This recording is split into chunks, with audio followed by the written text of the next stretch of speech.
Há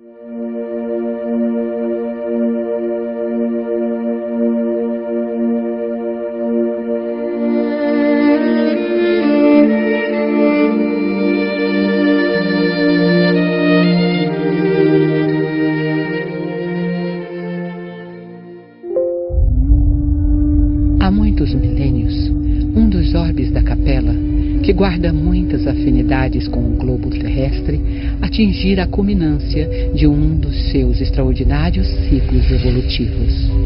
Alguns milhões de espíritos rebeldes lá existiam, no caminho da evolução geral, dificultando a consolidação das penosas conquistas daqueles povos cheios de piedade e virtudes.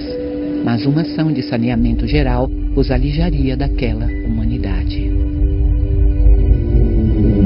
As grandes comunidades espirituais, diretoras do cosmos, deliberam então localizar aquelas entidades que se tornaram pertinazes no crime aqui na Terra longínqua, onde aprenderiam a realizar, na dor e nos trabalhos penosos do seu ambiente, as grandes conquistas do coração e impulsionando simultaneamente o progresso dos seus irmãos inferiores.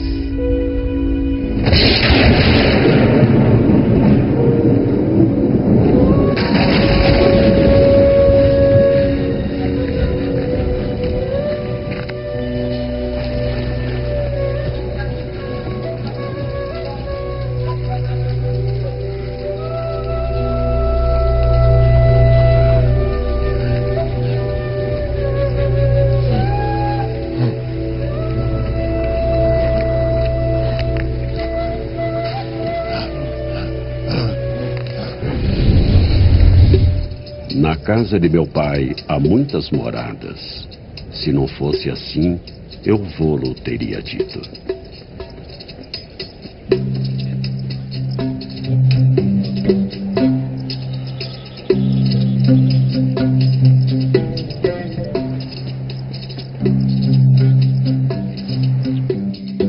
Vós sois deste mundo.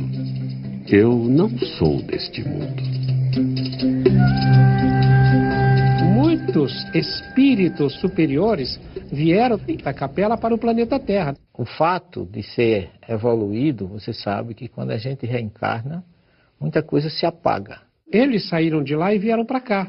Vários povos, dos quais um deles os egípcios, outro povo os hebreus, outros os arianos, e se encarnaram aqui em vários lugares do planeta. Então, os egípcios nos legaram realmente muitas informações importantes com relação à imortalidade da alma, porque, na verdade, as pirâmides são grandes símbolos da certeza de algo do outro lado. E foi na alta classe egípcia que o profeta Moisés foi educado. E deu a Moisés no monte Sinai as 2 tábuas do testemunho, tábuas de pedra, escritas pelo dedo de Deus. Não matarás.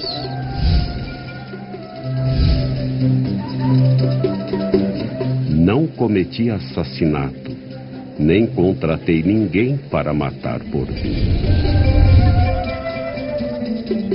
Não dirás falso testemunho contra o teu próximo.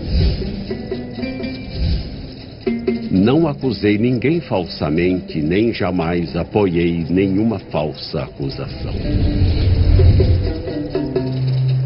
Não furtarás. Não roubei, não me apropriei de coisas que não me pertenciam. Moisés teve uma escola, na verdade, egípcia. Ele filtrou tudo que ele conhecia dos sumérios, dos assírios, dos babilônios e dos próprios egípcios. Eu não digo que ele tenha simplificado o livro dos mortos, mas tenha tirado a essência. Eu acho que Moisés fez uma avaliação de tudo aquilo e retirou dali os 10 mandamentos. Deus grafou em letras de fogo nas tábuas da lei os 10 mandamentos. Através de quem? Através, nós poderíamos dizer assim, de uma chama chamada Moisés.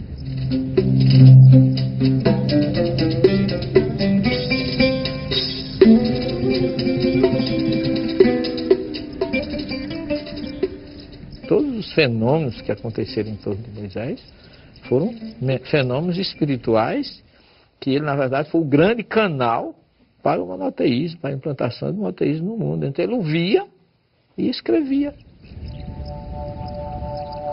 Existe muita coisa mundana na Bíblia, muito sangue, muita guerra, muito adultério, mas a gente tem que separar o que é divino do que é humano na Bíblia, do que é material do que é espiritual. A Bíblia não contém erros. Nós erramos ao interpretá-la. Nós nos equivocamos ao interpretá-la. Por isso que é preciso saber quando foi escrito, por quem foi escrito, para quem foi escrito e qual a situação política e social que envolvia o fato que a Bíblia está narrando. Imagine Deus me pedir para eu sacrificar o meu filho. Não sacrifique bodes nem nada, nem carneiro, vai sacrificar o seu filho. O que é o seu filho? São as nossas produções. Você é capaz de sacrificar aquilo que você diz que é seu? Mesmo quando Abraão sai sem Sara saber do que ele ia fazer, ele vai com um grupo. Quando ele chega no sopé do Monte Moriá, onde hoje está o templo lá, a cúpula dourada lá em Jerusalém, quando ele chega ali no sopé, ele diz para os que ficaram: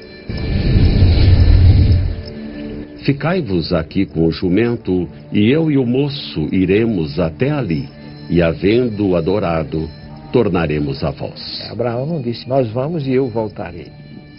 O que deduz que ele já sabia que ele não ia sacrificar o filho. Elias se chegou a todo o povo e disse: Até quando vacilareis entre dois pensamentos? Se o Senhor é Deus, segue-o, e se é Baal, segue-o. O rei achava que o Deus verdadeiro é o Deus Baal, e mandou os seus súditos para o Monte Carmelo. E Elias fez um desafio, que eles se colocassem no novilho e orassem ao Deus dele para mandar um fogo para assar aquele novilho. E diz a história que os sacerdotes começaram a orar e não conseguiram nada. E aí Elias mandou colocar água, ele orou a Deus e desceu um fogo, destruiu tudo e queimou tudo. Diz que até a água incendiou, e Elias com isso provou que o verdadeiro Deus era o Deus de Elias e não o Deus Baal. Elias já veio e não o conheceram, mas fizeram-lhe tudo o que quiseram. Então entenderam os discípulos que se referia João o Batista. No Monte Carmelo, ele mandou degolar os 400 sacerdotes. O Elias semeou na carne, matou, foi morto. De Elias voltou como a reencarnação de João Batista. Ninguém foge às consequências dos seus atos. O João Batista, quando estava lá no Jordão batizando, e apareceu muitos daqueles lá, será que alguns daqueles não eram sacerdotes de Baal reencarnados?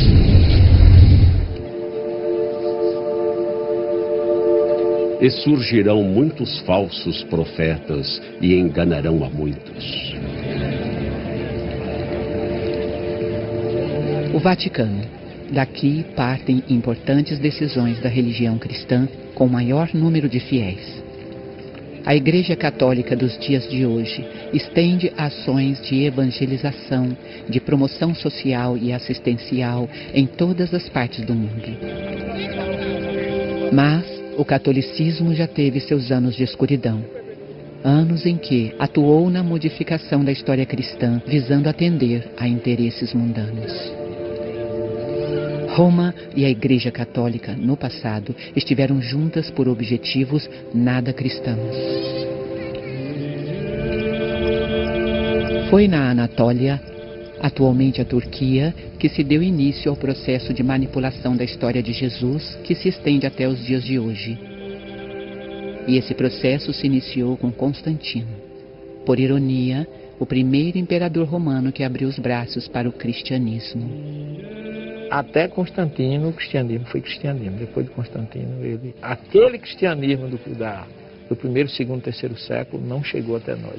E Constantino viu que havia uma corrente grande de seguidores de Jesus, que ele não poderia vencer, mas que ele se aliando e como imperador romano, e conseguia ser com isso, politicamente, a figura mais importante.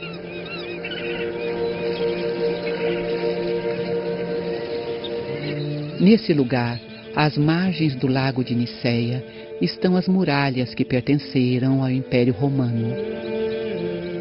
Foi a partir daqui que Constantino, no ano de 325, chefiou o primeiro concílio, chamado Concílio de Niceia, que a história cristã começou a ser mudada e destruída.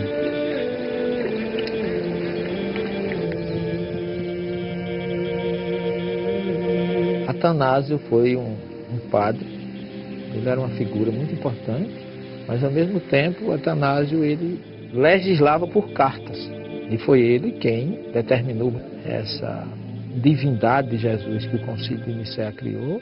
Foi uma coisa puramente induzida e imposta por Constantino e todo aquele grupo contra o movimento do arianismo, uma corrente que defendia que Jesus não era Deus.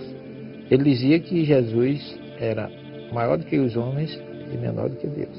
O que está compatível de acordo com o que falava toda a comunidade primitiva de Jerusalém, a comunidade discipular dirigida por Tiago, irmão de Jesus, e isso tem raízes e base no Evangelho.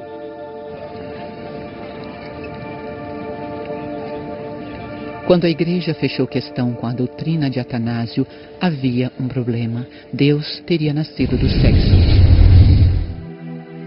Eis que uma mulher jovem conceberá e dará à luz um filho, e chamará o seu nome Manuel. A virgindade física é até o momento que a mulher não conhece homem. No momento que ela conheceu, ela deixou de ser. Mas a pureza espiritual, ela existe antes, durante ou depois da mulher ser ou não ser virgem. Porque cá entre nós, se a gente analisar, existem muitas mulheres que são virgens, no entanto a pureza espiritual é mínima. Porque brotará um rebento do tronco de Jessé, e das suas raízes um renovo frutificará. Jesus, para ser o Messias, tinha que ser descendente de Davi. Porque o Messias tinha que ser primogênito. Veja que o Evangelho de Mateus começa dizendo: Abraão gerou Isaac, Isaac gerou a Jacó, Jacó gerou a Judá e seus irmãos, Judá usou Faré, Faré a Manassés, etc, etc, etc. E vai, quando chega lá em Jacó, gerou a José. Aí vem o malabarismo para a questão da virgindade de Maria. Jacó gerou a José, esposo de Maria, da qual nasceu Jesus. Tirou José da jogada. Já o Evangelho dos Ebionitas, em hebraico, do original, diz assim: Jacó gerou a José, o pai de Jesus, chamado Messias. Maria não aparece. Porque se Jesus não for filho de José, ele não é o Messias. Olha a situação aí, como é que fica. Perante a visão judaica. Então a igreja, com seus concílios, agora voltamos à questão anterior, tentou manipular isso de tal forma que criou a virgindade antes, durante e depois, como se isso fosse importante fisicamente, para que Maria fosse a mãe de Jesus, como se o sexo fosse uma coisa impura. O sexo não é puro nem impuro. Puro e impuro é o que você faz do uso dele.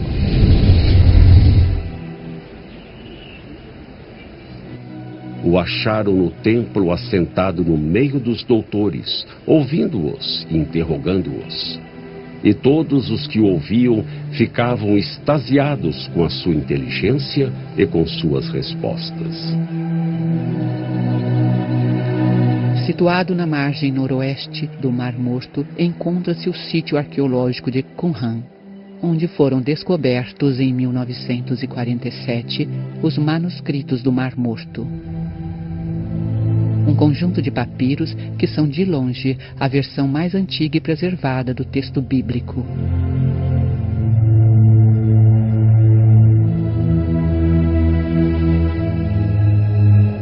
Aqui viviam, entre o século II a.C. e o primeiro século da era cristã, os essênios, uma seita judaica que havia se afastado dos grandes centros da época de Jesus. Viviam uma vida quase monástica. O jejum, as rezas e a realização de rituais de purificação faziam parte dessa sociedade. Eles observavam rigorosamente os mandamentos de Moisés e obedeciam a uma estrita regra de disciplina codificada em manuscritos que regulavam todos os detalhes da vida diária. Alguns historiadores acreditam que João Batista era essênio. Existe até quem defenda que Jesus teria passado sua juventude aqui. com relação ao período de 12 a 30 anos de Jesus. Esse período chamado vida oculta. Em torno disso existem muitas teorias. Que Jesus foi viver na Índia, que depois que Jesus discutiu com os doutores, ficou muito pretendido por ter sido um fenômeno. Eu vejo muita coerência entre a filosofia dos essênios e o que Jesus defendia. É tanto que existe um grande pergaminho que foi achado, que é a luta entre os filhos da treva contra os filhos da luz, que os essênios se intitulavam Filhos da Luz. E Jesus utilizou algumas vezes a frase, eu sou a luz do mundo. Os manuscritos do Mar Morto, localizados nessas montanhas, não são os únicos textos judaico-cristãos que sobreviveram intactos ao longo dos séculos. O Evangelho de Tomé é um deles e foi encontrado em 1945 no Egito. Trata-se de um evangelho apócrifo que não é aceito pela Igreja como outros. É como se a espiritualidade tivesse preservado na Judéia a primeira aliança e no Egito a segunda. Um só Senhor, uma só fé, um só batismo. O dogma é algo que não se discute. É ponto passivo, vem de cima para baixo, me desculpa a expressão, é imposto e você não pode contestar. E aquilo que era dogma no passado não é hoje. Aquilo que no passado era objeto de asserção rigorosa, vai mudando. Muitas religiões criaram dogmas em torno de Jesus. Por exemplo, o dogma da ressurreição, o dogma do sangue, o dogma da trindade. Que se criou isso e ninguém pode discutir. É roubar do ser humano o direito de raciocinar, de refletir, de tirar suas próprias conclusões e até negar a ciência. E imolarás o carneiro, e tomarás o seu sangue e o espalharás sobre o altar ao redor. Quem visita Israel e os locais onde supostamente teriam acontecido os grandes eventos evangélicos se depara com um país cheio de espiritualidade. Por outro lado, em quase todos os locais são vistos rituais e dogmatismos que, em uma análise profunda e racional, pouco tem a ver com a mensagem trazida pelo Cristo. Esta é a Igreja da Natividade, em Belém. O local é administrado por várias denominações cristãs. Uma parte pertence aos gregos ortodoxos, outra aos armênios ortodoxos,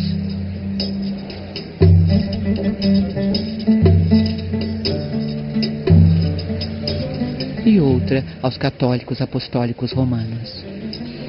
Abaixo da igreja está o local onde acreditam que teria nascido Jesus, a manjedoura. É um ambiente cheio de ritualismo. Na parte que pertence aos gregos ortodoxos, os católicos apostólicos romanos não podem rezar missa e vice-versa. Detalhe, um local fica a menos de 2 metros de distância do outro.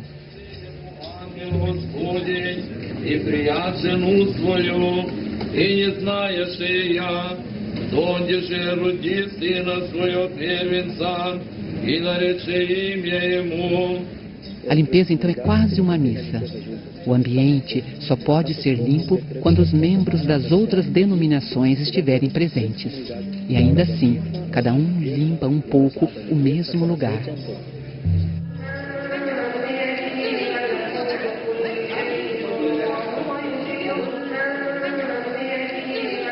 Mas, em questão de ritualismo, nenhum espaço supera a Igreja do Santo Sepulcro. Os principais proprietários do local são os ortodoxos gregos, os ortodoxos armênios e os católicos romanos. Mas ali se encontram os ortodoxos cóptas, os etíopes, os sírios, enfim. Cada um dos cantos e labirintos do ambiente pertencem a um grupo. Horários e lugares de celebração para cada comunidade são rigorosamente regulados nos espaços comuns, e a convivência nem sempre é pacífica.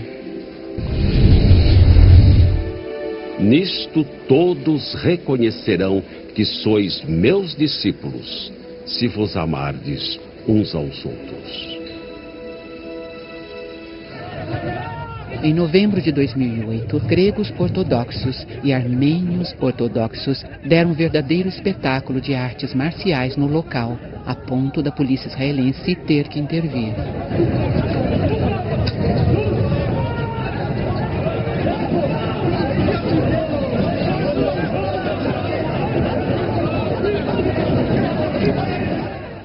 E os problemas datam de muitos séculos.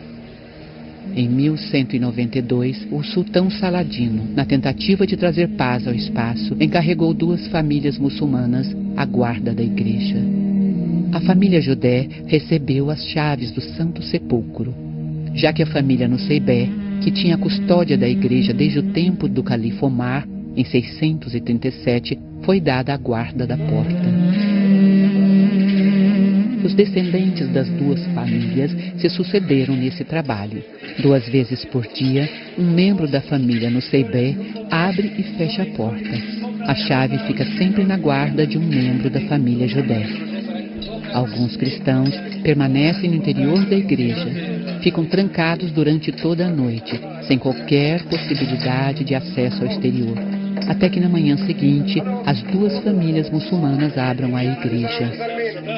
Isso tudo para impedir que um grupo cristão invada o espaço que pertence a outro. Quando orares, não sejas como os bajuladores, pois se comprazem em orar em pé nas sinagogas e às esquinas das ruas, para serem vistos pelos homens.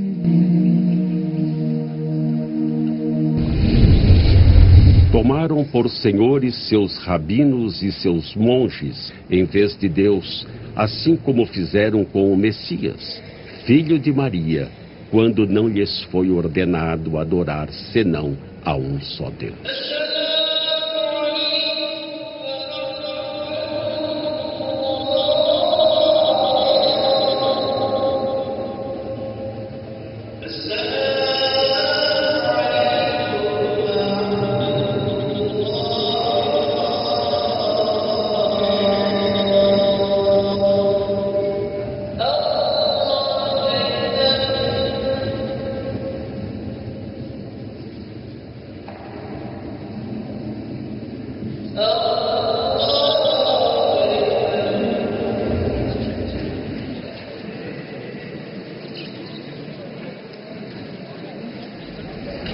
Jesus, em várias ocasiões, deu exemplos de que o verdadeiro ritual de adoração a Deus parte do interior da alma humana. Mas se por um lado ele era avesso aos ritualismos, por que teria aceitado o batismo? Quando Jesus aceita o batismo, não é que ele tenha sido batizado, é tanto que João disse que ele não precisava ser batizado. Mas ele precisava ser identificado. É como se Jesus estivesse ingressando numa outra fase. A partir dali começa uma outra fase. Essa é a questão que a gente tem que colocar. Porque o próprio Jesus nunca batizou.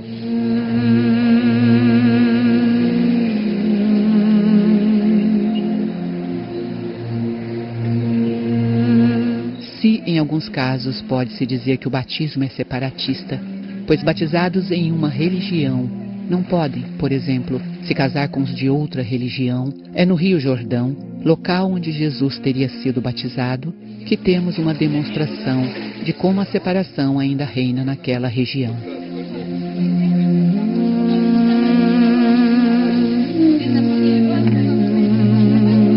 Nesse trecho, o Rio Jordão é bastante estreito e separa 2 nações, Israel do lado de cá e a Jordânia do lado de lá.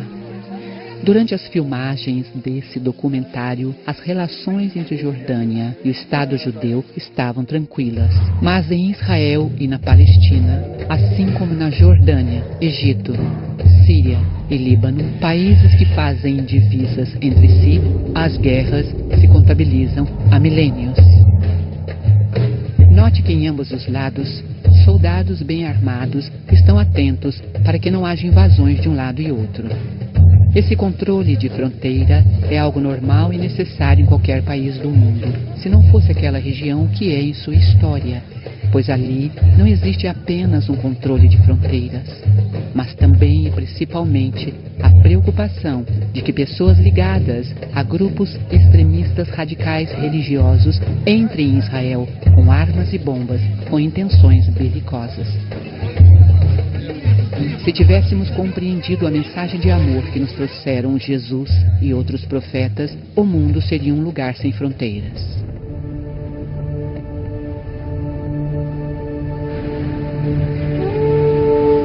Em Jericó, região sob a administração palestina, encontramos o Monte da Provação. Lugar que coincide com os relatos evangélicos que citam a quarentena que Jesus teria passado ali, sendo provado por Satanás. No monte, você tem uma visão fantástica de tudo que pode existir no planeta Terra. Porque você avista a cidade de Jericó, você avista oásis, você avista o deserto, as montanhas e o Mar Morto. Então você tem um panorama de tudo que existe no planeta. Resumidamente, está ali. Então o que é que acontece? Jesus, olhando aquela paisagem, com o poder que ele tinha, e sendo ele quem era, se ele quisesse, ele seria possuidor de todos os reinos do mundo, que estava simbolizado na visão que ele estava tendo. Jesus não foi tentado, ele foi provado. Ele passou por uma... Que provação? Não através de uma figura criada pelo homem, chamada de Satanás.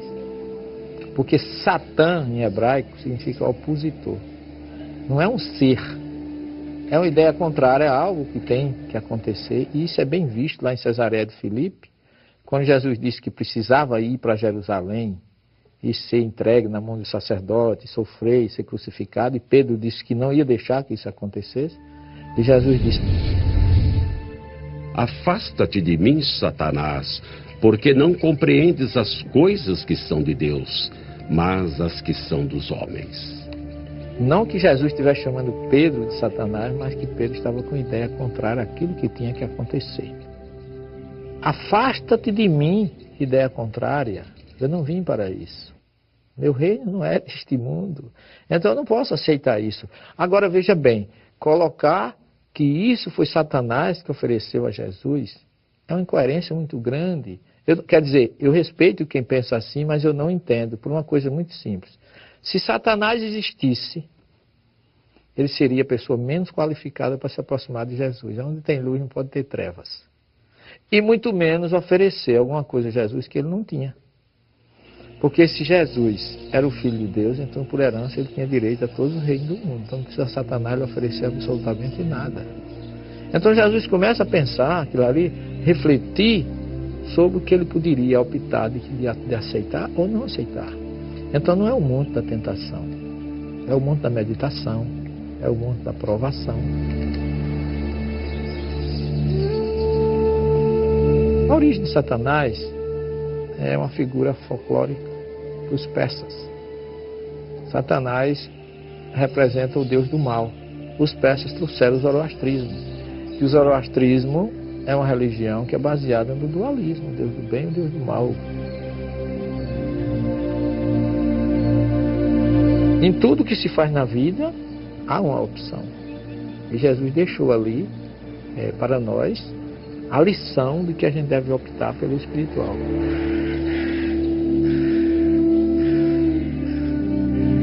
Após o episódio do deserto de Jericó, Jesus foi até o mar da Galileia, onde começou a formar seu corpo de discípulos.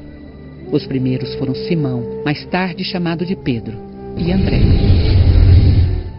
E andando junto do mar da Galileia, viu Simão e André, seu irmão, que lançavam a rede ao mar, pois eram pescadores.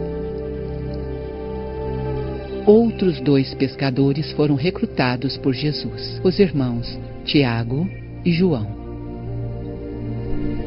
E passando dali um pouco mais adiante, viu Tiago, filho de Zebedeu, e João, seu irmão, que estavam no barco consertando as redes. E logo os chamou.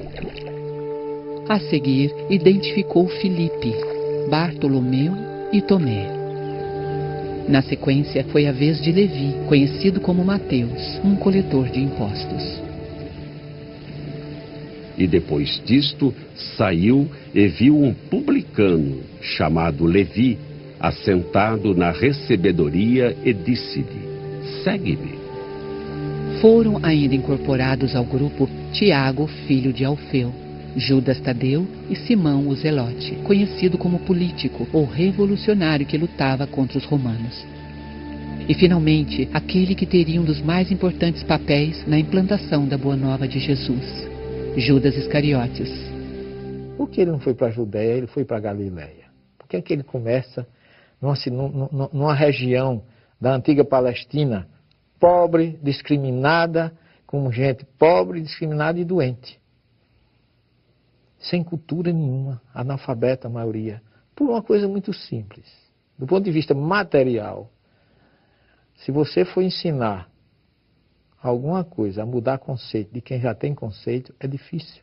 Você vem e segue-me. Pedro e os outros largam as redes e seguem Jesus. Estavam esperando. Preparou um a um para a missão. Isso eu acho que foi a grande importância. E como líder, ele não mandou ninguém fazer nada. Ele ia na frente, fazendo, ensinando. 4 eram pescadores de peixes. Depois de serem chamados por Jesus, todos se transformaram em pescadores. Vinde após mim, eu vos farei pescadores de homens.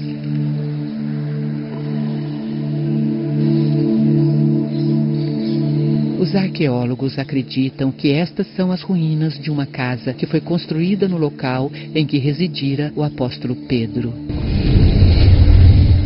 E deixando Nazaré, foi habitar em Cafarnaum, cidade marítima, nos confins de Zebulon e Naftali. As escavações que ocorrem aqui acontecem desde 1968 e revelaram a vila que remonta ao século I a.C., uma igreja cristã octogonal do século V depois de Cristo e uma casa do século IV depois de Cristo, que os arqueólogos acreditam ter sido construída no local da casa do apóstolo Pedro. A Galileia, além de ter sido escolhida por Jesus como a sociedade em que ele passaria boa parte de seu messianato, foi também onde se deu o primeiro de seus milagres, o chamado Milagre das Bodas de Caná. A festa de núpcias era tão importante naquela época que você podia até deixar de ir à sinagoga, fazer a sua oração para ir a uma festa de casamento.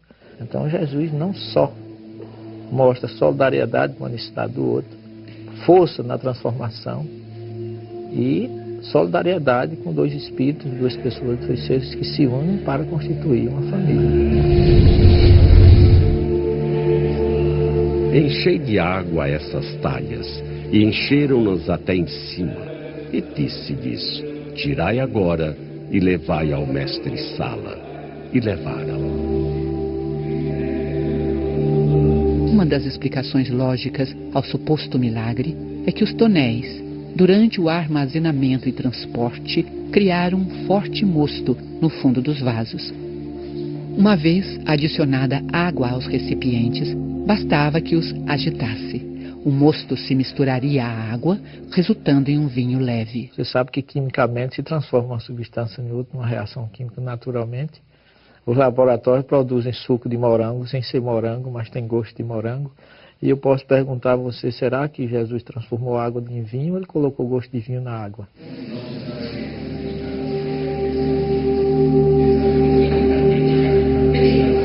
Assim como em boa parte dos locais em que se acreditam que os grandes eventos evangélicos aconteceram, aqui também fora construída uma igreja. E em seu interior, moedas de várias nacionalidades são atiradas ali por peregrinos do mundo inteiro. Uma curiosa transação monetária, onde homens e mulheres compram favores dos anjos e santos, e por que não dizer, do próprio Jesus. São vários os lugares ditos sagrados onde existe o câmbio divino. O ser humano, ele se aproveita de tudo para fazer essa mercantilização. O budismo foi criado para o templo, para atender os sacerdotes e os levitas, sobretudo os levitas que não receberam terra na implantação das 12 tribos de Israel. Então, como eles não receberam, as 11 tribos que receberam, pegavam o que ele chama de Maaser, que vem de Estra, em hebraico, que é 10, que seria a 10ª parte do que se lucrava em agrícola, e levava para os sacerdotes, para os levitas, para as viúvas e órfãos. E ainda que tivesse feito tantos sinais diante deles, não creram nele.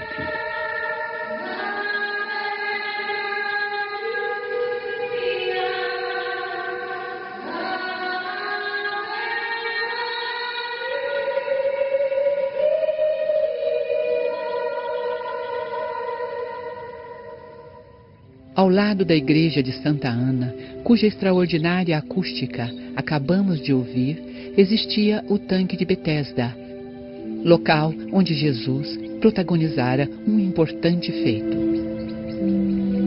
Havia aqui um reservatório de água, lugar de peregrinação para doentes que se reuniam ao seu redor, aguardando que as águas consideradas milagrosas se agitassem.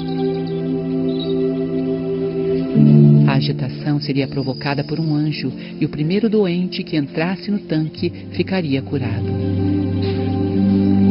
Jesus encontrou aqui um homem que era paralítico há 38 anos. Este disse que nunca conseguia ser o primeiro a entrar no tanque, pois sua paralisia não permitia.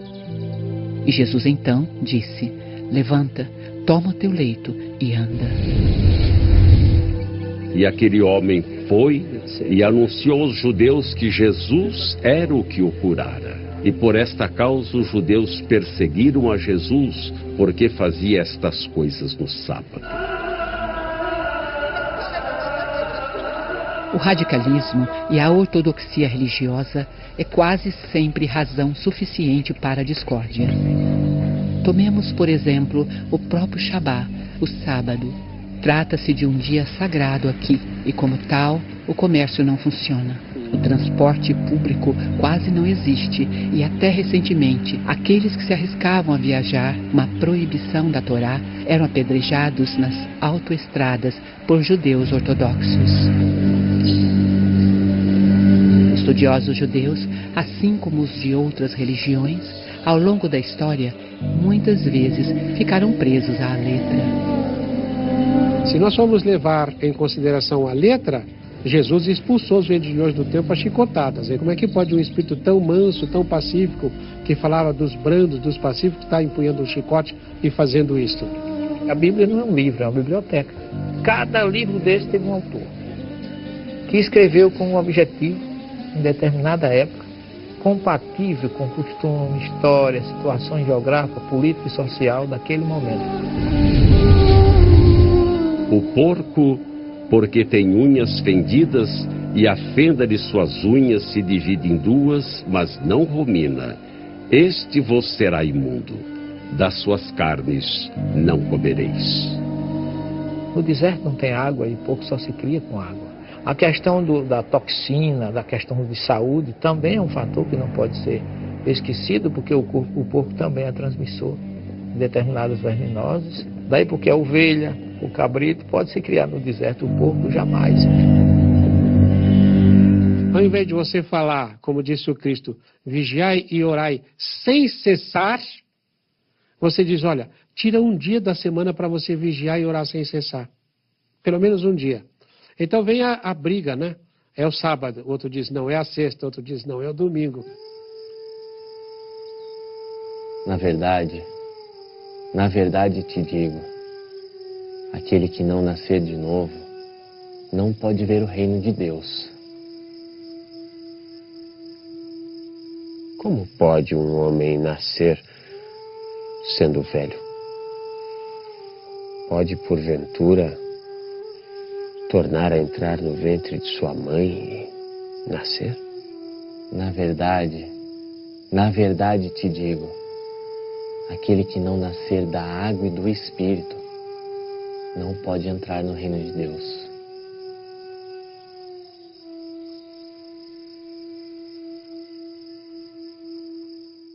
Esse diálogo de Jesus com Nicodemos, que fala bem explicitamente da reencarnação, só que não fala a palavra reencarnação, mas nascer de novo. Então Jesus, com muita propriedade, fala para ele de algo que ele conhecia, que era a reencarnação. O vento sopra e você não sabe de onde vem nem para onde vai. Assim é o Espírito. Por que você não sabe de onde ele vem? Porque ele já existia antes de vir. E você não sabe para onde vai, porque ele vai continuar existindo depois de passar por essa encarnação. E se ele veio uma vez e passou, por que ele não pode voltar uma segunda vez? Tudo na natureza se repete. Há o ciclo das águas, depois vem a primavera, verão, outono, inverno, e tudo se renova. Tudo na natureza, o sol vai e vem todos os dias. Veja só, se não há reencarnação, quando é que o espírito é criado? Na hora do nascimento.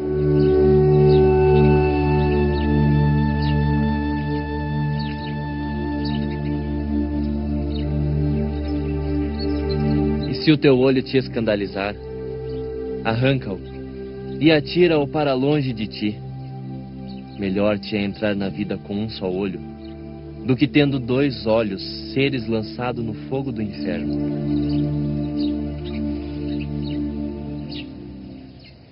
Ele está falando para vivo ou para morto? Ele está falando para pessoas vivas aqui. Então você entrar na vida cego qual?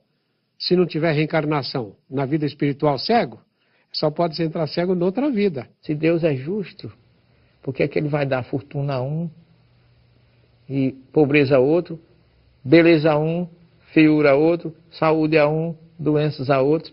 Então Deus seria injusto, e a única forma de explicar a misericórdia divina é através da reencarnação. A maior parte dos líderes cristãos, embora descrentes das vidas sucessivas, mantiveram um curioso apreço por obras de outrora. São vários os monumentos em locais católicos que ainda guardam identidade visual com o paganismo. Um deles é esse, que se encontra na Praça do Povo, em Roma.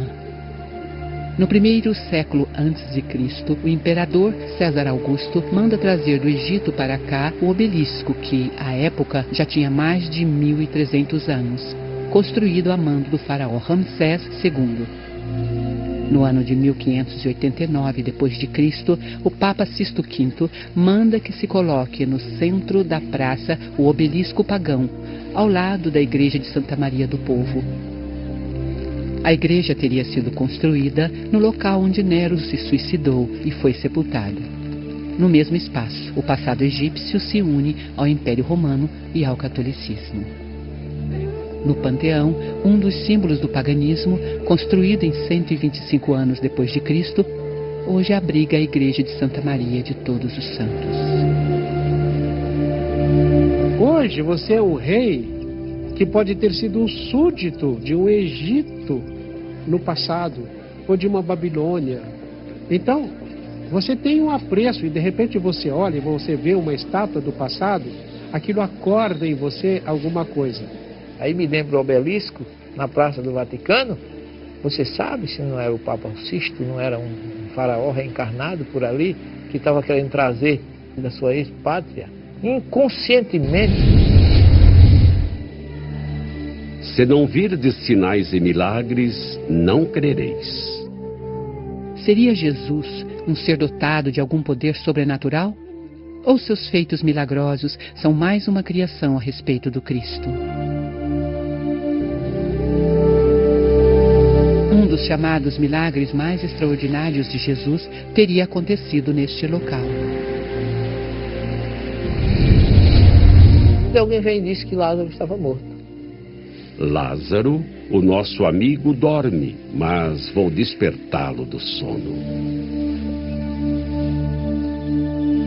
Doenças catalépticas poderiam simular a morte de alguém e essa pessoa que parecia estar morta não estava. Como muitos nos anos 60, 50, até alguns atores muito famosos, como foi aquele Sérgio Cardoso, né? Que foi enterrado e depois foi descoberto que ele estava vivo, foi enterrado vivo. Então, o que Jesus fez foi chegar lá e mandar despertar, porque a catalepsia simula realmente a morte aparente. E Jesus chegou lá, inoculou energia com a sua força e Lázaro voltou a viver.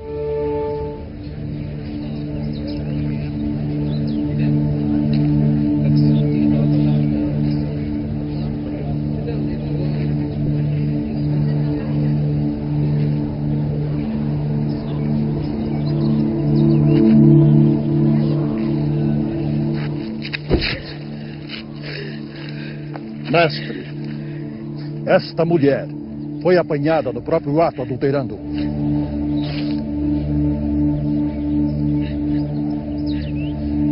Na lei, Moisés nos mandou que as tais sejam apedrejadas. Pois tu, o que dizes?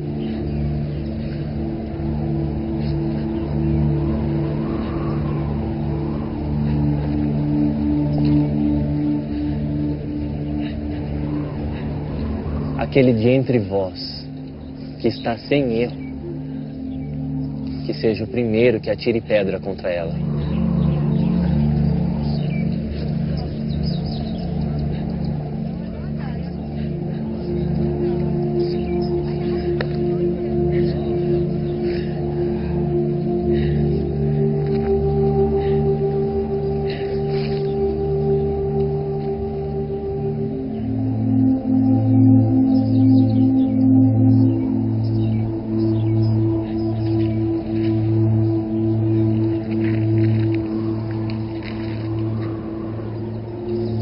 Mulher, onde estão aqueles teus acusadores?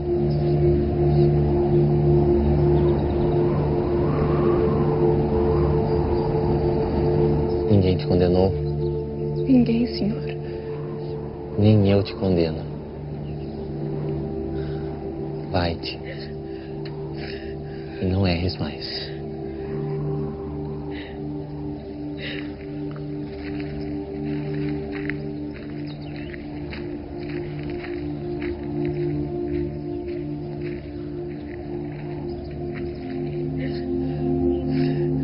Vai e não peques mais para que não te aconteça coisa pior. Ele está falando ali de causa e efeito, tá dizendo, olha, isso que aconteceu com você foi em razão de alguma coisa que você fez no passado. Talvez um dos momentos da narrativa da vida de Jesus, onde a fé tem seu instante mais controverso, seja no Monte das Bem-aventuranças. Acredita-se que o local onde ocorreu o famoso sermão tenha sido esse. Hoje, um espaço bem cuidado, por entre alamedas floridas, onde a Igreja das Bem-aventuranças recebe cristãos vindos de várias partes do mundo.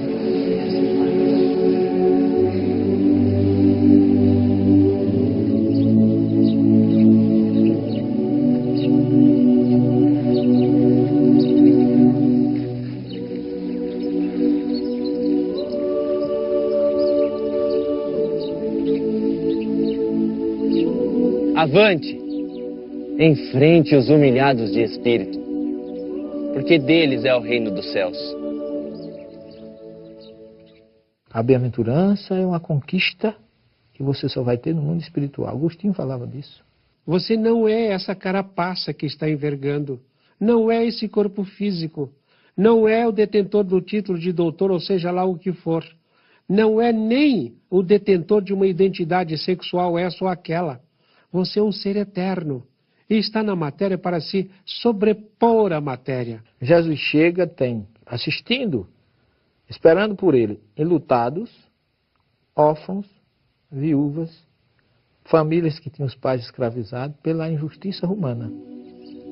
Não desistam os puros de coração, porque eles verão a Deus.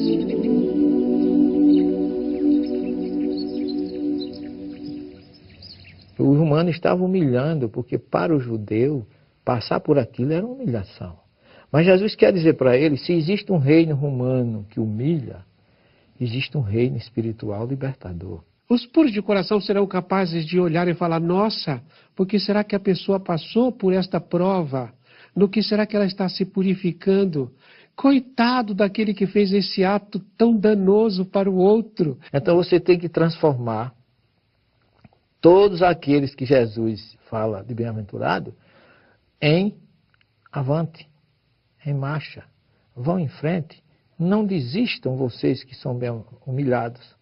Vocês que sofrem perseguição.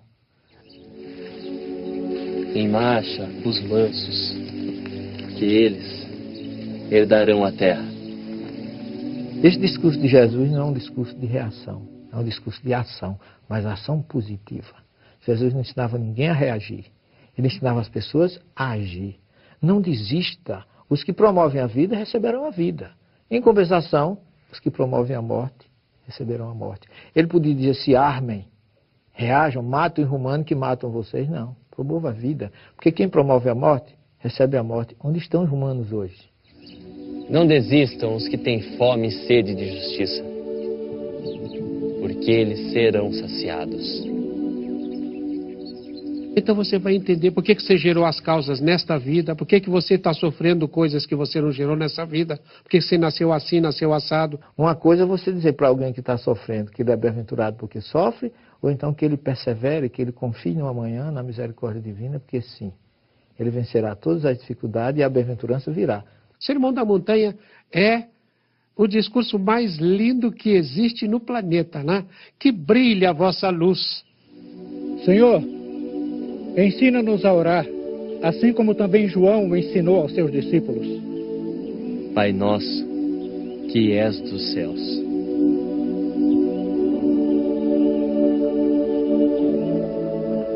Porque que estás do céu seria restrito num lugar geográfico. E Deus não está no céu nem na terra, está em todas as partes. Santo é o teu nome. Santo é ou será o teu nome, e não santificado seja o vosso nome, como se a gente estivesse permitindo que Deus fosse santo. Ele já é com a nossa permissão ou sem a nossa permissão. Venha o teu reino.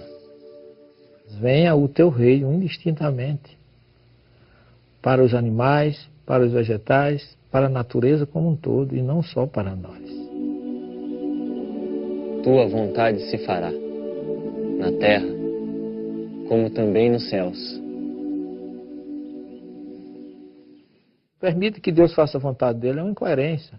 Tua vontade se fará, e não seja feita. É humildade diante do poder de Deus. Tua vontade se fará na terra, como também nos céus. Dai-nos parte do pão, de acordo com a nossa necessidade diária.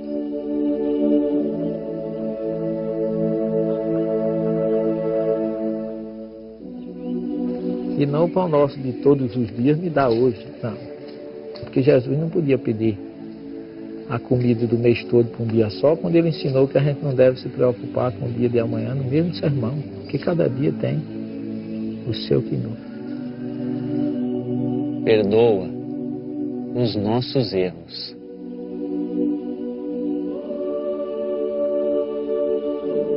Quando tivermos perdoado o erro daquele que nos ofendeu.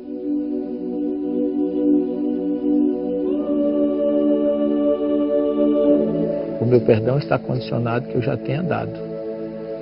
Eu não posso pedir perdão se eu não perdoo ninguém. Quando você vê pessoas que dizem: faz 20 anos que isso aconteceu e quando eu me lembro ainda sinto um mal-estar, a vontade de se vingar ou de desejar. Quando você perdoa alguém, você tira um problema da sua mente. Você passa a ser feliz. Não nos deixeis entregues à provação, pois assim nos resgatas do mal. E não nos deixes entregues à provação. Então, por isso que ele diz, porque assim os resgatas do mal, se a gente tiver em sintonia com Deus no momento da dificuldade. Então, essa oração ensinada no Monte das Oliveiras, que está lá em aproximadamente 106 placas hoje, 106 idiomas, é uma das orações mais belas que Jesus ensinou ali, na chamada Igreja do Pai Nosso.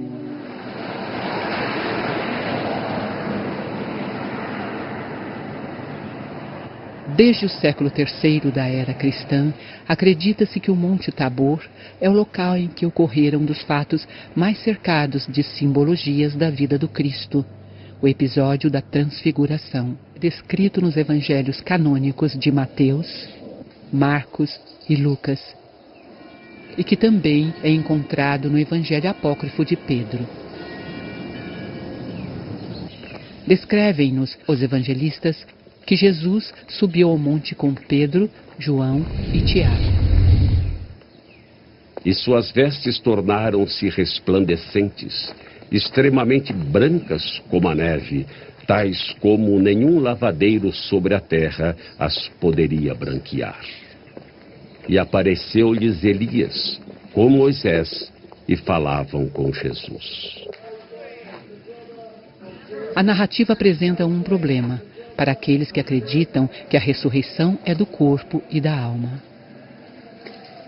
Primeiro, o sono eterno não existe, senão ele não teria vindo. Temos um problema aí também, porque Paulo diz que carne e sangue não é do reino dos céus. A carne e o sangue não entram no mundo espiritual. Se Elias entrou, foi o Espírito. E temos outro. O livro do Gênesis diz: tu és pó, em pó te há de tornar. O corpo vai à terra e o Espírito vai a Deus. Eu considero a transfiguração o maior recado de Jesus sobre a comunicabilidade entre os dois planos. É outra coisa que Moisés, se tinha proibido, veio revogar. Que na verdade ele não proibiu, ele regulamentou, o que é diferente.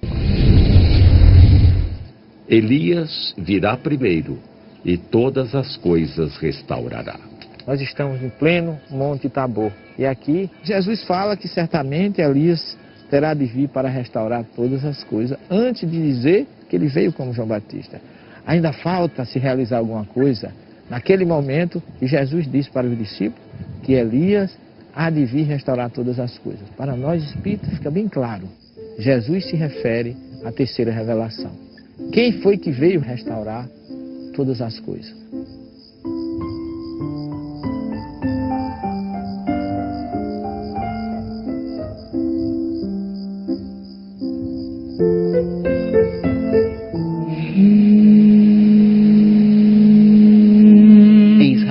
Estima-se que 77% da população seja formada por judeus. Os muçulmanos são 16% e os cristãos são apenas 4%. Existem ainda os drusos, religiosos com raízes no Islã, que somam 2% da população, restando 1% que não declararam a crença religiosa. Essa convivência nem sempre é pacífica e os episódios de radicalismo contam-se a centenas. Quem derramar o sangue do homem, pelo homem terá o seu sangue derramado, porque Deus fez o homem conforme a sua imagem.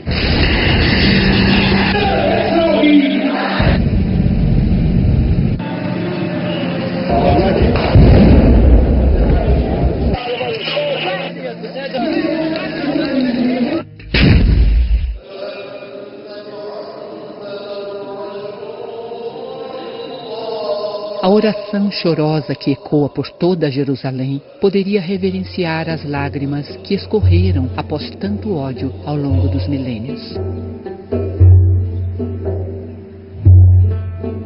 A imponente abóbada dourada da esplanada das mesquitas está em um dos lugares mais importantes para os muçulmanos e para os judeus. Para o judaísmo, é o local de quase sacrifício de Isaac. Para os muçulmanos, lá poderia ter sido sacrificado Ismael. O espaço foi eleito pelo rei Davi para construir um santuário que albergasse o objeto mais sagrado do judaísmo, a Arca da Aliança, onde teriam sido guardadas as tábuas da lei mosaica. O primeiro templo foi construído por ordem do rei Salomão no século XI a.C. Já em 587 a.C., Nabucodonosor II mandou destruir o templo, dando início ao exílio judaico na Babilônia. O exílio se estenderia até mais ou menos o ano de 539 a.C., quando o povo judeu pôde retornar a Jerusalém e reconstruir aquele que seria chamado como o Segundo Templo. No século I a.C., Herodes o Grande, em uma clara tentativa de agradar aos judeus, sendo que ele próprio só tinha descendência judaica de muito longe, manda ampliar o templo. Vês estes grandes edifícios? Não ficará pedra sobre pedra que não seja derrubada. Essa profecia, dita por Jesus aos seus discípulos, previu a destruição de Jerusalém, e foi em 70 depois de Cristo, quando os judeus perderam a luta contra a dominação romana, que o comandante Tito ordenou que seu exército não deixasse ficar pedra sobre pedra. Em 691 depois de Cristo, a mesquita de Omar foi construída sobre o local do templo. A sua abóbada, com 80 quilos de ouro, só foi colocada em 1920. Aos judeus restou um muro, na verdade, o muro. Parte desse muro ainda é o resultado das ampliações que fizera Herodes o Grande. Se hoje os judeus só podem vir até aqui, já que no local exato existe uma mesquita, na época de Jesus, o segundo templo era o orgulho do povo hebreu e era muito mais do que um lugar sagrado. Ali, além dos cultos e estudos da Torá, ficava o centro do poder da religião judia. E disse aos que vendiam pombos: tirai daqui estes, e não façais da casa de meu pai casa de venda. E Jesus entrou no último dia da festa. Ele entrou num sábado. E o judeu não faz nada no sábado.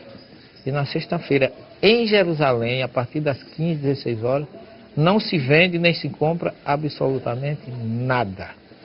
Do ponto de vista histórico, de costume judaico, onde estavam vendilhões no dia de sábado? Muito menos dentro do templo. Inclusive, se você for analisar isso, cada evangelista tem uma história mais ou menos diferente a respeito, o que mostra que não há um consenso. E eu entendo que essa história pode ter sido criada posteriormente por alguém que não conhecia o costume judaico. Se o teu corpo é templo, é casa de oração e não covil de ladrões. Quem são os ladrões que precisam ser expulsos? A mentira, o orgulho, a vaidade, a ociosidade.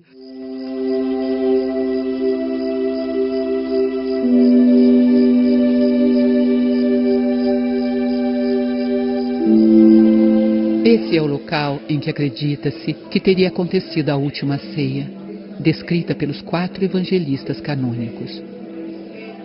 Aqui existem vestígios de construções bizantinas do século V, de cruzados do século XI e de muçulmanos que no século XII expulsaram os cruzados. Atualmente esse lugar pertence ao Ministério das Religiões de Israel.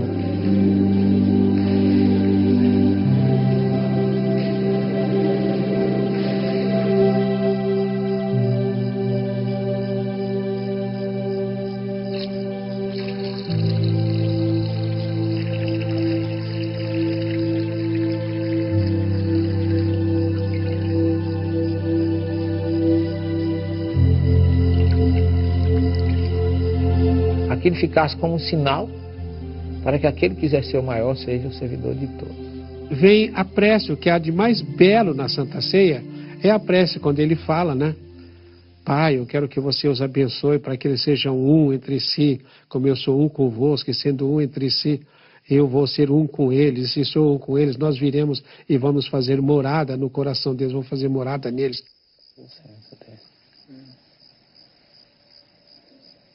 Na verdade vos digo, um de vós me há de entregar.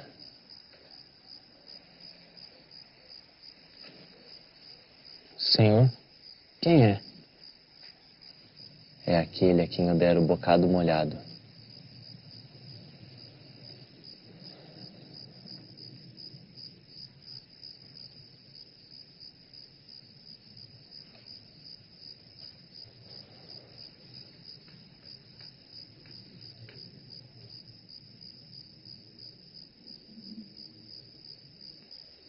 O que fazes, faze-o depressa.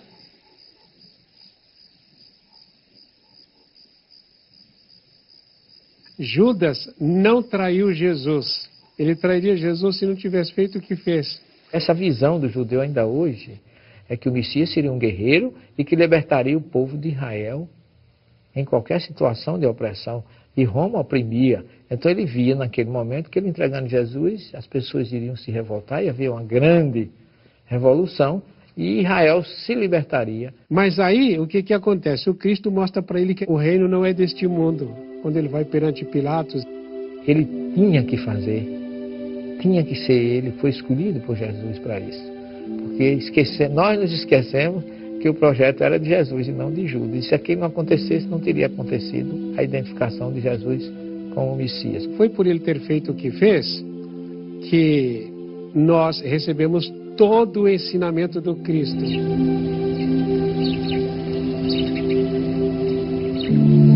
E foi na parte mais baixa do Monte das Oliveiras, no lugar conhecido como Getsemane, que Jesus iniciou a última etapa de seu plano para a crucificação. Ele sabia que não bastava ter ensinado, sabia que não seriam suficientes os milagres que fizera. O ser humano queria sangue, e ele estava disposto a dar. Cercam-me cães numerosos, um bando de malfeitores me envolve, como para retalhar minhas mãos e meus pés. Estas ruínas mostram o que foi durante séculos o centro da vida pública romana, um local de cerimônias triunfais e de eleições, onde se realizavam discursos públicos e onde aconteciam os processos criminais.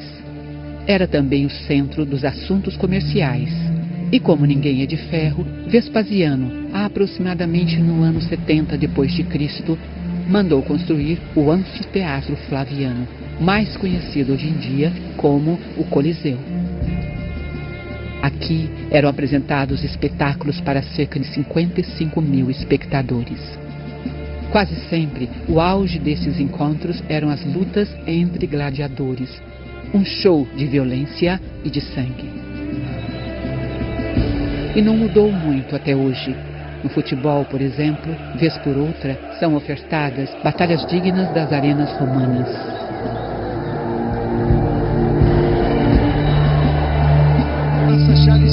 A violência ainda teve sequência. E o que dizer do maior espetáculo de lutas da atualidade?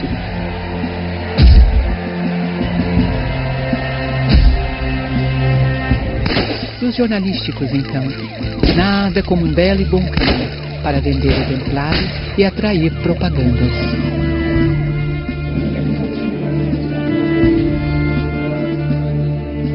Na época de Cristo, não poderia ser diferente. E nesse espetáculo, ao que tudo indica, foi o próprio Jesus que apontou o polegar para baixo em uma grande ação de marketing.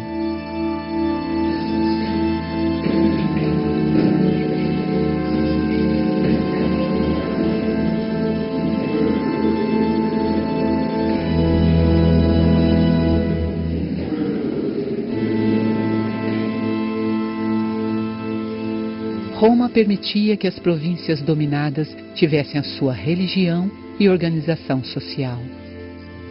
Pilatos era o representante do império naquela região e tinha a obrigação de manter tudo dentro de uma certa paz. Jerusalém estava comemorando a Páscoa judaica. Nessa ocasião, a população saltava de 50 mil para 3 milhões.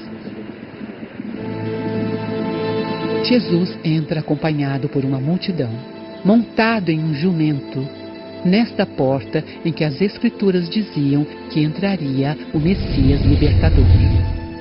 E a glória do Senhor entrou na casa pelo caminho da porta, cuja face está para o lado do Oriente. Mas Jesus, ele representava mais uma oposição ao romano do que mesmo aos judeus. No século XII, para impedir a entrada do Messias anunciado, Saladino mandou que se fechasse o portão. E anos mais tarde, muçulmanos fizeram do lado de fora um cemitério, pois as Escrituras proíbem que um sacerdote judeu ande em cima do terreno onde esteja enterrado um morto. Porém, Jesus, o Messias predito nas Escrituras, já havia entrado. E quando o fez, deixou Pilatos em uma complicada situação. E este lavou suas mãos para evitar uma agitação popular.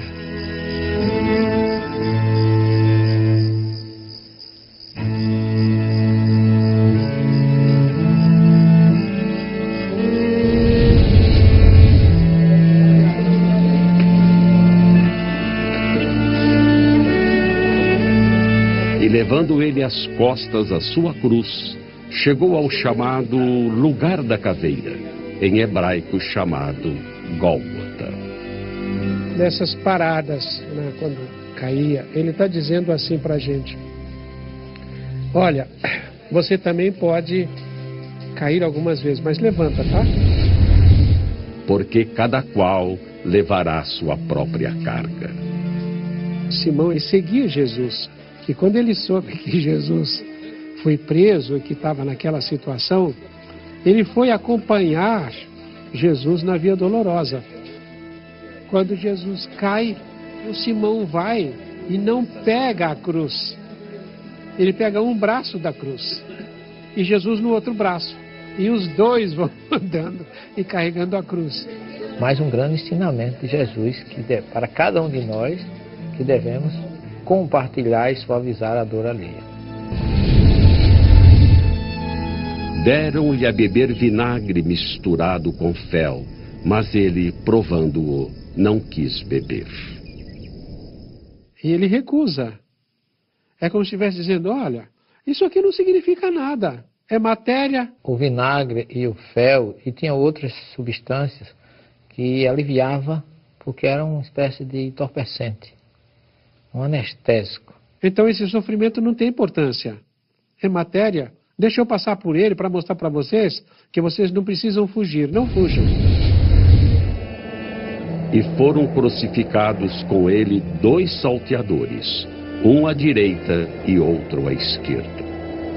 Jesus vira-se e olha para o bom ladrão. Em verdade eu te digo, hoje estarás um dia comigo no paraíso e não naquele mesmo dia, porque do ponto de vista cronológico, o próprio Jesus só foi no 3º dia.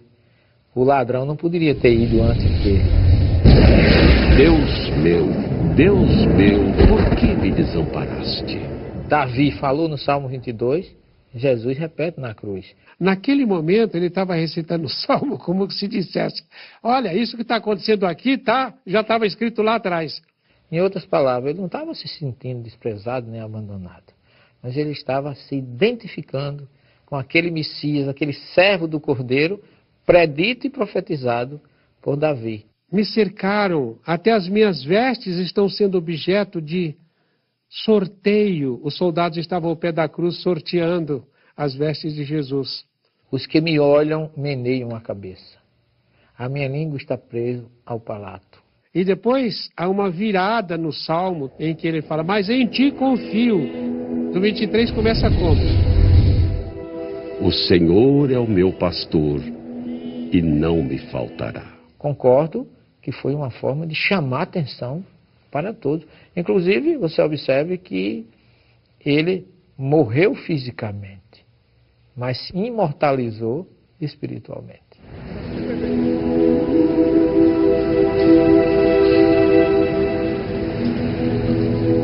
A maior parte dos cristãos acredita que a Igreja do Santo Sepulcro é o local onde Jesus foi sepultado.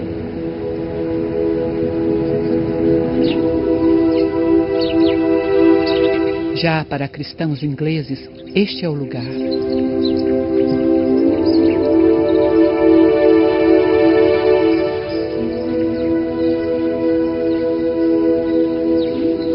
Mas a verdade é que pouco importa se foi aqui ou na Igreja do Santo Sepulcro. O que é unânime é que o corpo sumiu. Vamos ao terreno das possibilidades. Possibilidade 1. Jesus ressuscitou. Perguntaram a Paulo, como é que ocorre a ressurreição dos mortos? Qual é o corpo que volta? Por que a pergunta qual é o corpo que volta? Porque todos conheciam a reencarnação. E como a gente tem mais de um corpo, múltiplas existências, qual é o que vai vir na ressurreição? E Paulo dá uma resposta muito interessante. Há corpos celestes e corpos terrestres, mas um é a glória dos celestes e outro a dos terrestres. O que é visto de Jesus é o corpo espiritual, como explicou Paulo, e para nós espírito é o perispírito, que é visto na ressurreição. Isso não diminui de forma nenhuma o valor de Jesus, a mensagem de Jesus, a informação de Jesus. O que a gente não pode acreditar é no irracional, as reações químicas não se revertem. Possibilidade 2. Conforme descrito na narrativa evangélica, os judeus procuraram Pilatos solicitando autorização de enviarem guardas para fazer a segurança do túmulo. Defendiam que os apóstolos poderiam sumir com o corpo, transformando Jesus em um enviado ressuscitado. José de Arimateia, que era parente de Jesus, parente muito próximo. Tinha importância que ele era, pertenceu ao Sinédrio, ele conseguiu de Pilatos, pela questão política, uma autorização para ele retirar o corpo de Jesus da tumba.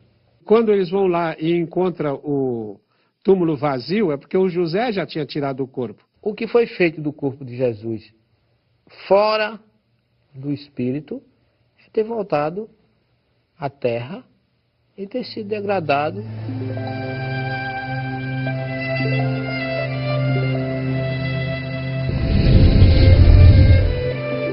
Estando com eles à mesa, tomando pão, abriram-se-lhes então os olhos e o conheceram, e ele desapareceu-lhes. Estas são as ruínas de igrejas bizantinas e cruzadas. Aqui é a antiga Emaús, onde, segundo a tradição, Jesus teria se reunido após a crucificação com 2 de seus discípulos, que só o reconheceram quando ele partiu o pão, tal qual fizera na última ceia. Jesus apareceu durante 40 dias, várias vezes. Aparece lá mais uma outra vez e fala com o Pedro: Pedro, tu me amas, tá? Essa parte é muito linda, né? Os 40 dias que sucederam à morte de Jesus foi um desastre para os discípulos. E perderam seu líder, toda a autoridade. Imagine, sentiram-se acéfalos, ovelhas desgarradas. E o que é que acontece? Jesus começou a aparecer para reanimá-los, para despertá-los. Vai para 2 na estrada de Emaús, vai a Madalena e sai dizendo: eu não morri. Por que ele fala 3 vezes: Pedro, tu me amas?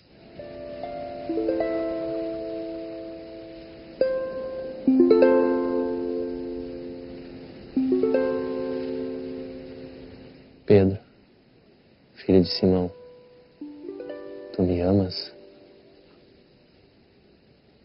Sim, mestre. Apacenta as minhas ovelhas.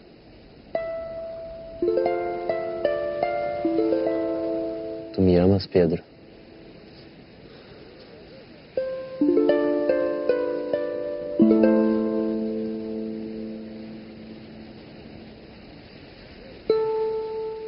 Sim, mestre. Apacenta as minhas ovelhas, Pedro, filho de Simão. Tu me amas?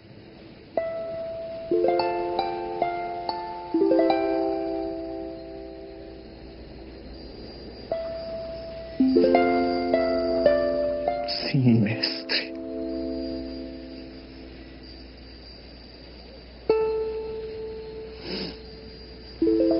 Tu sabes que eu te amo. Apacenta as minhas ovelhas, Pedro. Sim, mestre. Pedro tinha negado 3 vezes. Então, ele estava ali como que cauterizando as feridas que existiriam no perispírito de Pedro, na mente de Pedro. Só que depois de 40 dias, 49 especificamente, 7 semanas, na festa do Shavuot, que em hebraico a palavra Shavua é semana, que o grego chamou de Pentecostes, 50 dias, aí Jesus vem de uma forma diferente. Ele não vem mais visto fisicamente. Fisicamente eu digo em perispírito, não era corpo físico. Ele vem como centelha espiritual e abriu o canal espiritual de todos aqueles que estavam ali. Mas quem desceu ali foi a própria energia de Jesus. Para o quê? Agora não mais ele se apresentar. Agora ele precisava do testemunho daqueles que o conheceram. E é tanto que depois do Pentecostes, os discípulos se muniram de tanta força interior, que dali Pedro já saiu para pregar no templo, expondo a própria vida. E aí fundou-se a primeira comunidade sucessora de Jesus em Jerusalém. E a partir dali, quem era discípulo transformou-se agora em apóstolo.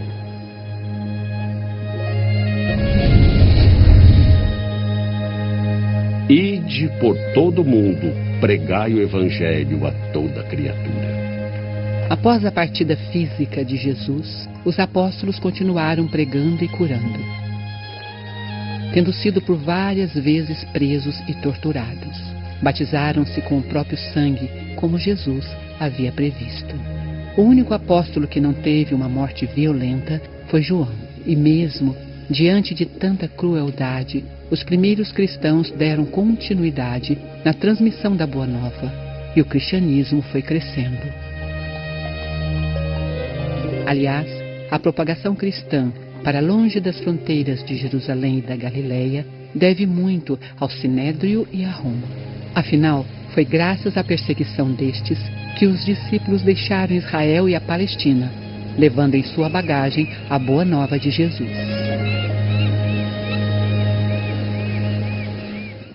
Um dos países que recebeu estes primeiros cristãos foi a Anatólia, a Turquia dos dias de hoje. Um país que tem, atualmente, cerca de 95% da população de religião muçulmana. Por estas paragens, o Sermão da Montanha ecoou no coração de milhares de cristãos dos primeiros séculos. Os teatros romanos presenciaram as lâminas dos gladiadores, retalhando os corpos de homens e mulheres que seguiam os novos ensinamentos. Alguns relatos citam os episódios das feras que devoravam a gente que seguia o Nazareno. Um povo capaz de orar enquanto estava no auge de seu próprio suplício.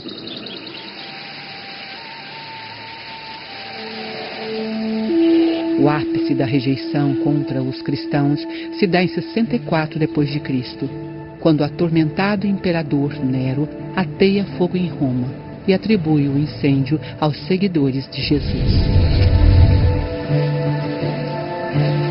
Que a sua descendência seria peregrina em terra alheia e a sujeitariam à escravidão e a maltratariam por 400 anos. No século I, o cristianismo foi expandindo-se e de grutas e catacumbas passou por Antioquia, por Roma, e na Capadócia encontra-se um dos mais belos sacrifícios dos primeiros seguidores. Sob a montanha, os cristãos que aqui viveram refugiaram-se nas entranhas de pedra. Essa região toda foi alterada há milhares de anos, quando 3 vulcões entraram em erupção. A rocha que se formou após o resfriamento da lava tem uma peculiaridade especial. Apesar de firme, ela se permite esculpir com alguma facilidade. E assim, os cristãos, fugindo do jugo romano, se mudaram para sob essas montanhas condomínios, construídas por civilizações mais antigas que também haviam sido perseguidas. Aqui, os seguidores do Nazareno estocavam alimentos e água. Haviam túneis para cima que permitiam a passagem de ar, e para baixo, onde se podia retirar água. Eram dormitórios, cômodos para a preparação de alimentos, outros para o pisotear de uvas para a fabricação de vinho, e igrejas, muito provavelmente as primeiras do cristianismo. Construções simples, como foram Jesus e seus apóstolos.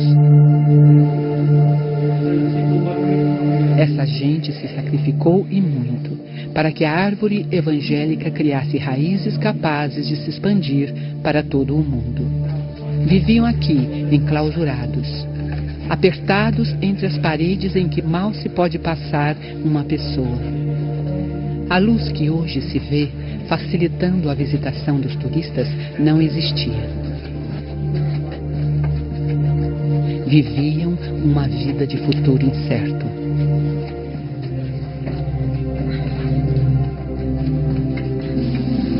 Mesmo assim, eles não desistiram de sua fé.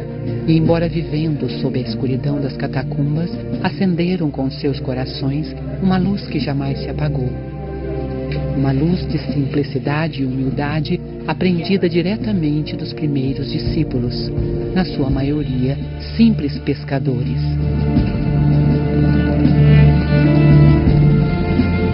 Além da Capadócia, o cristianismo primitivo deixou marcas em várias cidades da Turquia. Felipe, muito provavelmente, perambulou por essas ruínas de Herápolis. Pedro também evangelizou em terras turcas. E em Éfeso, Paulo pregava nas ágoras, centros comerciais onde se reuniam os habitantes para a compra de especiarias e objetos em ouro da deusa Ártemis.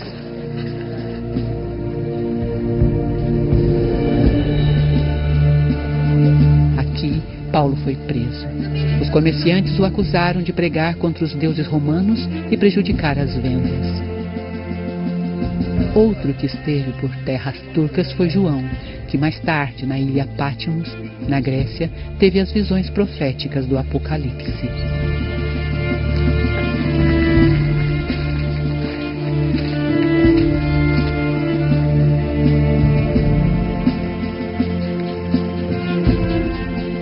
A história do Apocalipse foi trazida por causa de um momento em que Roma cada vez mais oprimia, destruía qualquer um seguidor de Jesus. É uma obra em que Jesus veio num momento difícil de perseguição dos romanos para soerguer e confortar aqueles que estavam passando pela martirização, pela perseguição. Além de ter sido uma obra psicografada.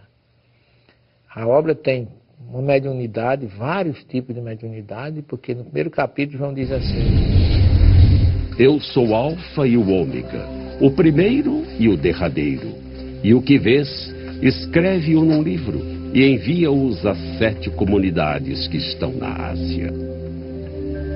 Entre os sítios arqueológicos da Turquia, um dos que mais emocionam é o da Casa de Maria, especialmente pela história da descoberta do local.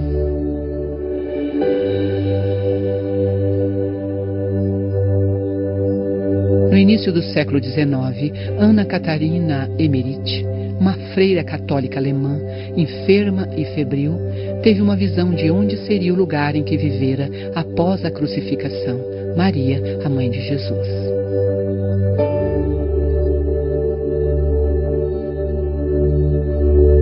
No relato, além de descrever o ambiente, a freira falava das características da casa. Suas visões foram escritas e publicadas pelo romancista alemão Clemens Brentano. No final do século XIX, o padre francês Julien Goyet, tendo em mãos a publicação, foi em busca do local e achou as ruínas em que hoje muitos acreditam ter sido a Casa de Maria.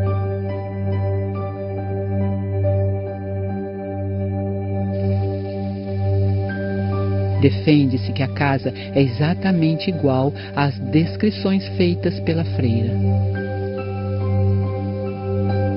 O que se encontra abaixo da linha vermelha são os resquícios originais da construção, desenterrados pela equipe que localizou os escombros.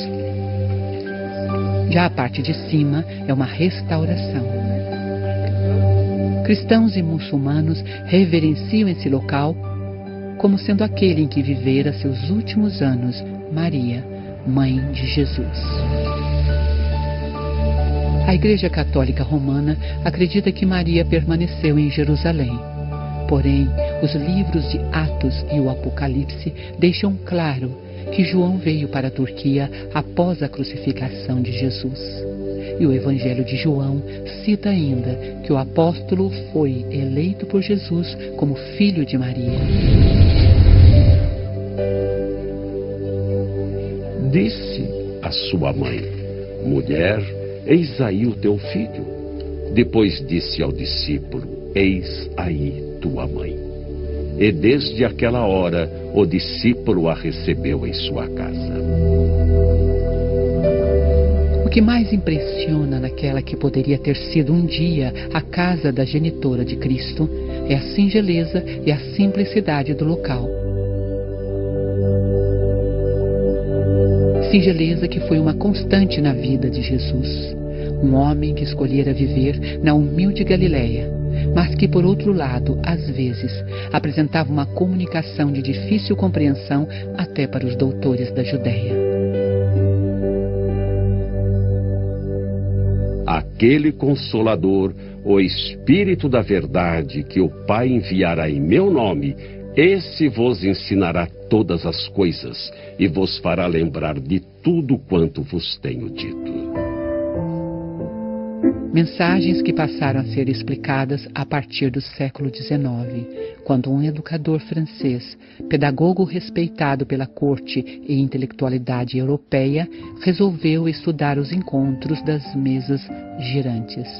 Hippolyte Léon Denisard Rivaio foi informado que um fenômeno curioso estava se demonstrando na alta classe francesa. Pessoas se reuniam e faziam perguntas às mesas, e estas respondiam, elevando-se ao ar de forma extraordinária e batendo ao chão. Uma batida para um sim e 2 batidas para um não. Monsieur Rivaio, um racionalista, chegou à conclusão que eram espíritos que moviam as mesas. Com o tempo, o educador passou a atender pelo pseudônimo de Kardec. Trocou as mesas por médiuns e entrevistou os espíritos comunicantes sobre os grandes enigmas existenciais humanos. De suas entrevistas espirituais foram lançados alguns livros, e entre eles o Evangelho segundo o Espiritismo, uma obra capaz de explicar os aspectos morais e educacionais de toda a mensagem de Jesus. Kardec segue o Evangelho do Cristo. Você pega o Evangelho segundo o Espiritismo, toda a primeira parte de cada capítulo é uma fala do Cristo, depois o comentário de Kardec, depois o ensino dos Espíritos.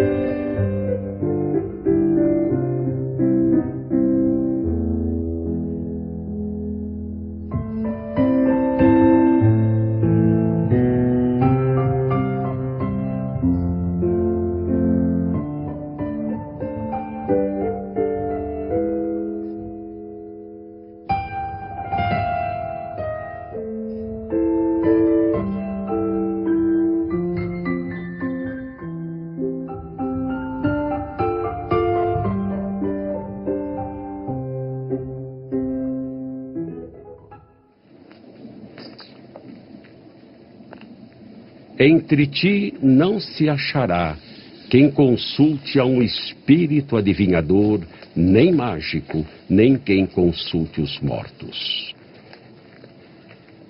Engana-se quem diz que a Bíblia proíbe a comunicabilidade entre os 2 planos. Por quê? Porque Jesus mostrou isso no Monte Tabor, recebendo Moisés e Elias. O Espiritismo não é uma religião constituída com sacerdote, com hierarquia, com rituais, com dogmas. Não é. Mas a sua parte moral pode unir todas as crenças do mundo. Meu espírito derramarei sobre toda a carne, e os vossos filhos e as vossas filhas profetizarão. Os vossos jovens terão visões. Nenhum livro do Novo Testamento é tão mediúnico quanto o livro de Atos dos Apóstolos. Apenas nós não paramos e muitas vezes nem estudamos a história dos fenômenos que envolveu tudo aquilo, cura, visões. Paulo foi despertado por Jesus através de visão e ouvindo vozes, mostrando que ele era um grande médium.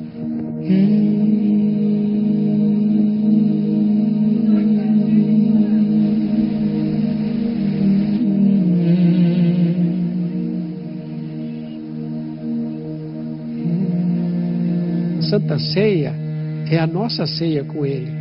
Se você não deixar o Cristo lavar os seus pés, os seus caminhos não ficarão limpos.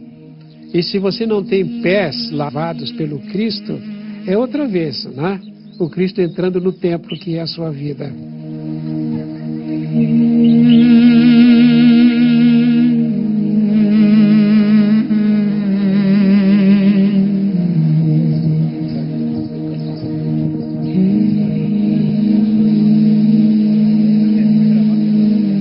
Eu sei que as religiões são diferentes, Mas todas as religiões buscam o seu superior.